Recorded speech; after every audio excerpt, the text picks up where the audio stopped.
Why are Photoshop file formats confusing for your images? Have you ever wondered why there are so many file formats in Adobe Photoshop and why they can be so perplexing? Let's break it down together.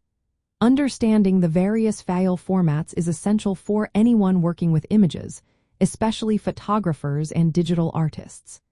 Each format serves a specific purpose and comes with its own set of features and limitations.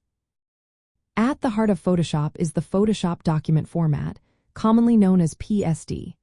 This format retains all the features of Photoshop, including layers, masks, and adjustments. This makes PSD files perfect for ongoing editing and archiving.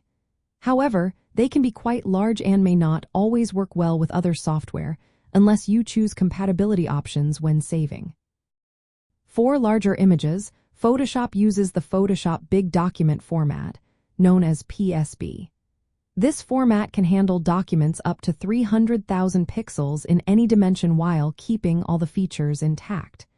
This is great for professionals working with high-resolution images.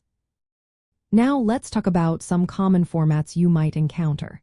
The Joint Photographic Experts Group format, or JPEG, is popular for photographs and web images. It compresses file size by discarding some image data. This means that if you save a JPEG multiple times, the quality can diminish. JPEG does not support layers or transparency, so it's not ideal for editing. The Tagged Image File format, or TIFF, is another option. It supports layers and multiple color modes, making it suitable for high-quality printwork. However, TIFF files can be very large, and not all TIFF files support all of Photoshop's advanced features. Then we have the Portable Network Graphics format, or PNG. This format is excellent for web graphics because it supports transparency but does not support layers. It is not the best choice for complex image editing. Another format you might see is the Encapsulated PostScript format, or EPS. This is mainly used for vector graphics. When opened in Photoshop, EPS files are converted to pixels, losing their vector properties. EPS files can support clipping paths but do not support alpha channels. The confusion comes from the fact that each format balances features like image quality, file size, editing flexibility, and compatibility differently. Photographers need to choose formats based on their workflow.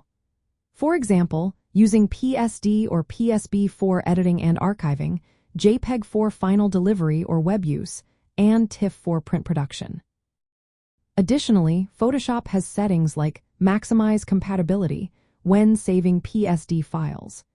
This option saves a flattened version of the image inside the PSD, allowing older versions of Photoshop or other applications to preview the image.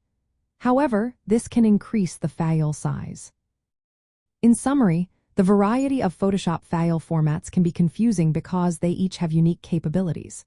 Some support layers and advanced editing features, while others do not. Compression and color mode support can vary, affecting image quality. Compatibility with other software also differs, which can complicate your workflow. Understanding these differences is key to maintaining image quality and ensuring a smooth workflow from capture to final output. Choosing the right format at each stage helps prevent quality loss and keeps your process efficient.